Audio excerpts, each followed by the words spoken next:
I'm going to tell you my chicken head story. My Victoria, when she was about 5 years old, we were at a family reunion. She was in the room playing with some little kids. She runs in where I was talking to some adults, and she runs into the room, and she says to me, Mama, that girl in there called me a chicken head, and I want you to go in there and tell that girl not to be calling me a chicken head. And I looked at my little girl, put my hands around her face, and I said, Victoria, is that true?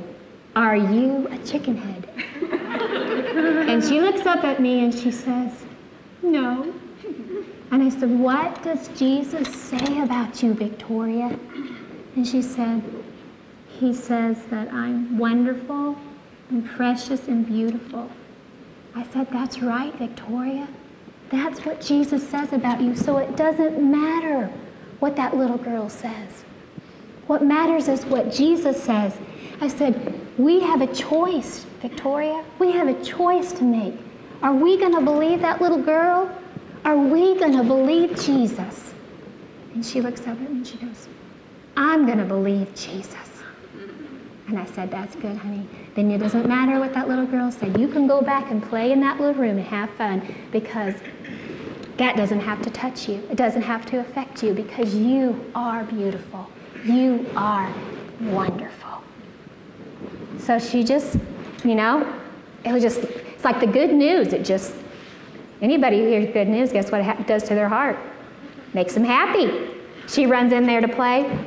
Later on, I was thinking about that, and I was like, wow, Lord, how different our lives would be if we only cared about what you thought. How much fear would be eliminated in our lives if we only agreed with what you said. And it didn't matter if somebody looked at us funny and we thought, what do they think of me? Who cares? The King of Kings, the Lord of Lords, says you're valuable, you're precious, you're wonderful, and you are, because of Jesus. And that's what's true about you and what's true about me.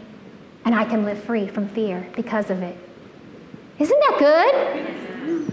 I was just talking to my daughter Victoria last night in our bed. She was talking about being afraid to sleep in her own room. She's been sleeping with her sister forever. Her sister's 14 years old, and she's ready to have her own room.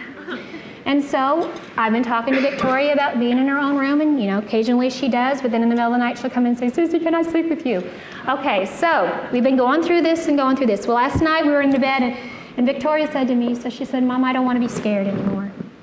I don't want to be scared anymore. I said, honey, you don't have to be scared anymore. I said, Jesus has given you the power inside of you to choose to believe him, and you can be free every single day of your life. I said, Mama has thoughts of fear come at her too? I said, you know what Mama does when thoughts of fear come at her? And she says, what, Mama? I say, Jesus, I believe what you say. I resist this fear. I'm not going to be afraid because I believe what you say, Jesus. And I said, Victoria, you can do the same thing. But you have to decide. Mama can't decide for you. You have to decide, who is Victoria? What is Victoria going to believe about Victoria? What is Victoria going to believe, Jesus, or is she going to keep believing the devil? She says, Mama, I want to believe Jesus. I said, Victoria, you have the power. Because sometimes we go, I want to do it, but I just can't. No. We have the power of the Holy Spirit within us. We have everything we need to choose to believe. We have everything we need to live victorious and overcoming in this world. And it's simply making that decision in our heart. I believe you, Jesus. I believe what you say about me. And she's like, okay, Mama.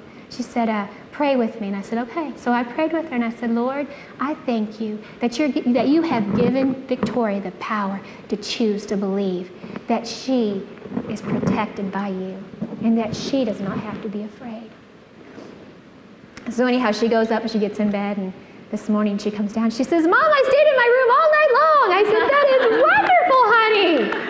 I said, see, you could do that every day. I said, all you have to do is say, devil, not believing you. I believe you, Jesus. I believe what you say, Jesus. And think about what Jesus says. Because I also told her, I said, you know what, Victoria? Nobody can control your thoughts but you. You decide what you're going to think. Isn't that powerful to know? That there is nobody in this world the devil can't control what I think. He can throw a thought at me, but I decide whether I'm going to think upon it or not. Isn't it good? And when the thought comes and it makes me feel condemned or makes me feel bad I turn to Jesus and I say, Lord, I'm going to believe you. I am who you say that I am.